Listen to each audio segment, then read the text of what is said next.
que hay que resaltar en la intervención de la ministra. Uno, la consolidación de la educación pública.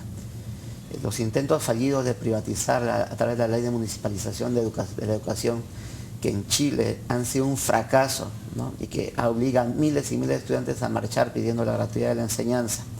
O una ley elitista de la carrera, o la profunda presencia aún de elementos vinculados a la subversión que ocasionaron tanto daño a nuestra patria en el magisterio, que siguen transmitiendo esas ideas de odio y de muerte, pues han sido despejadas claramente por la ministra y presentan un Estado firme, democrático y con un horizonte educativo clarísimo, ¿no? Consolidación de la educación pero pública. Pero había dudas en ese aspecto, ¿no? Por eso la interpelación. No, pero no solo dudas. Insisto y reitero, es un derecho democrático. Permíteme una interrupción. Si eso fuera así, si hay tanta solvencia en el manejo de la educación, ¿por qué la ejecución del gasto en materia de educación está tan atrasado? ¿Por qué a fines de julio el sector educación solo ha gastado 13.5% de su presupuesto de inversión? Con incendio y todo. Entonces, ¿qué está pasando? A fines de julio, estamos hablando ya del mes 7, o sea, más de la mitad del año, donde tu presupuestación debería ser más del 50%. Solo se ha gastado 13.5%. ¿Eso es eficiencia o eso es ineficiencia por parte del sector de educación?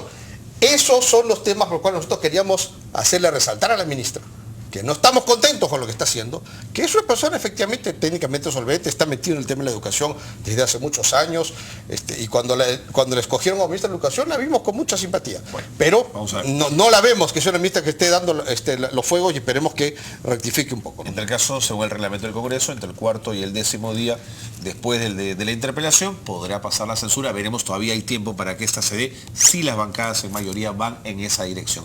Pero hoy en la tarde reciben ustedes al Premier. ¿Qué expectativas con respecto al mensaje? ¿Qué desean escuchar? Mira, nosotros creemos que hay que hacer un severo llamado de atención, no al Premier que recién empieza, ¿no? Pero sí al gobierno en su conjunto. Probablemente, digamos, le vamos a dar el voto de confianza. No recuerdo cuándo ha sido la última vez que un Congreso le haya negado el voto de confianza a un primer ministro que recién ingresa. Y no sé si eso ocurrió en algún momento en la historia. Pero sí es momento de reflexionar un poco qué está pasando. Tercer gabinete en un año no es una buena noticia para el país. Y eso se refleja en las cifras, ¿no? Actualmente hay un superávit, es decir, el gobierno le sobra la plata, un superávit de 6.8% del PBI, es insólito. Más o menos son 17.000 millones de soles que le sobra al Estado. Le sobra, que los ministros no son capaces de convertir en obra pública. Y estamos hablando de presupuesto de inversión. Y eso no es una buena noticia. Es más o menos la ejecución presupuestal a esta B7 es 20%. Es muy baja, sí. Sí. Comparado con los 6 primeros meses del año anterior, es decir, los últimos meses del gobierno de García, la ejecución presupuestal fue 38%. Es decir, este gobierno es que más... tampoco es que hubiese sido la... Claro, estamos hablando del mes 7, o sea, deberías haber ejecutado 50, así 60%. Es cierto, así es. El gobierno anterior fue 38%, este gobierno alrededor del 20%. Eso es ineficiencia. A ver, ¿cómo se puede la ineficiencia si tenemos un crecimiento superior al 7%? Eso no es Si culpa las del gobierno. reservas ya están superando los 52.000 millones, y esto es importantísimo porque nos está flanqueando frente a una crisis que es fuertísima y se está... Pero es verdad que hay un Estado que no sabe gastar, ¿no? Ahora, en el tema del gasto, no pueden comparar un gobierno que entra con uno que está saliendo y que fue ineficiente. Hemos encontrado un paquider muy corrupto, ¿no? Por ejemplo, ¿por qué no podíamos gastar en Prona? Porque había un engranaje preparado para la corrupción. Entonces, ¿qué hemos hecho?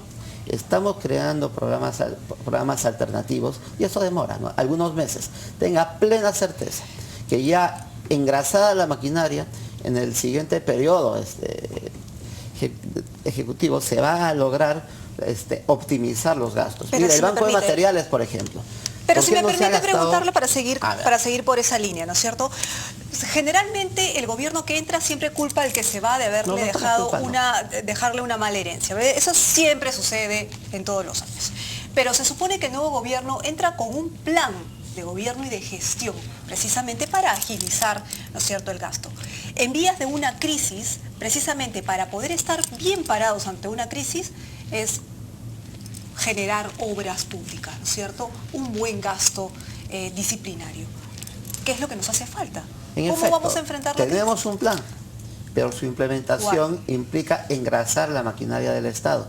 Yo le hablaba del Banco de Materiales, por ejemplo. ¿No? El Banco de Materiales es un banco carcomido por la corrupción, un banco que no funcionaba, que no permitía distribuir dinero para que los pobres tengan viviendas y genere movimiento económico.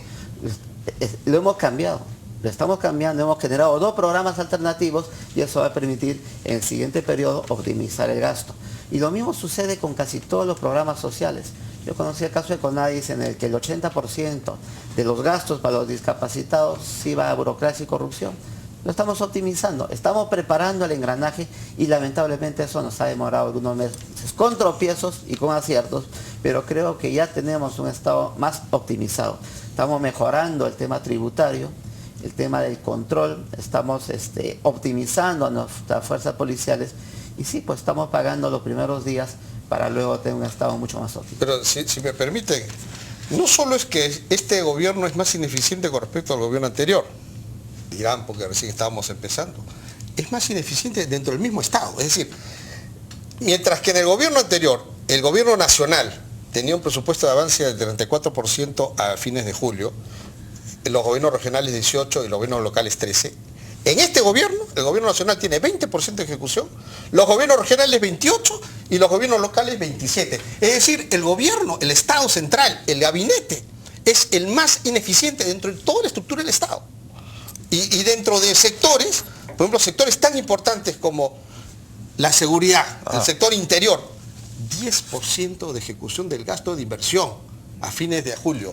El sector defensa, que tanto se habla de los sueldos y del rancho, 7%. Permítame ser abogado del diablo. Podemos entender que la farragosa burocracia estatal hace que muchos que trabajan en el Estado tengan temor, tengan miedo. Puede ser, pero de firmar pero dime, y de soltar plata. ¿No es el mismo Estado que había hace un año atrás? O sea, ¿por qué hace un año la ejecución era 34% del gobierno nacional, que era el que lideraba la ejecución dentro de los 3 estamentos de gobiernos que existen? Y hoy es 20%, y está por debajo de los gobiernos regionales y gobiernos locales. ¿Tiene el dato de ejecución de gasto del primer año de García para poder establecer primer año con primer año? El completo no, Okay. ¿no? Porque estoy comparando con respecto al año pasado. Es el cuadrito que le preparó el congresista Eguren. El gobierno, en todo caso... No, en las fuentes acá está, Ministerio de Economía y Finanzas. Esto me lo preparó el ministro Castilla. Pero lo más, solamente para acabar, lo más grave de todo esto es que los 17.000 millones de soles que sobran es más del 100% de todo el presupuesto de inversiones que hay en el Estado. Es decir, es inconcebible, es inmoral que en un país donde hay tantas necesidades, el gabinete en su conjunto, el gabinete son los ministros que lideran los sectores, sea tan incapaz de no poder echar adelante estos proyectos. No, pero el Perú sigue creciendo, la economía se está consolidando. Pero eso es bueno. Es una de las más sólidas de América Latina, ¿no? Si es una de las más preparadas. Eso lo quiere decir por el Bielsador, todo está bien y yo porque estoy tan mal. Para enfrentar la crisis y estamos preparándonos para gastar. Por ejemplo, en el tema de defensa, el sistema unificado de compras. Y digan lo que digan, el sistema en defensa, cada institución compraba y obviamente pues compras totalmente cuestionadas. Este sistema unificado nos va a permitir optimizar las compras. Y me hablaba de asentamientos humanos, organizaciones populares. Ya afinamos el engranaje. Le voy a contar el último gasto que vamos a hacer. Acaba de firmarse el convenio por 500 millones de soles, 156 millones de dólares, solamente para agua y desagüe y saneamiento de Cajamarquilla y toda la zona con la que se va a beneficiar a más de 400.000 pobladores en Lima.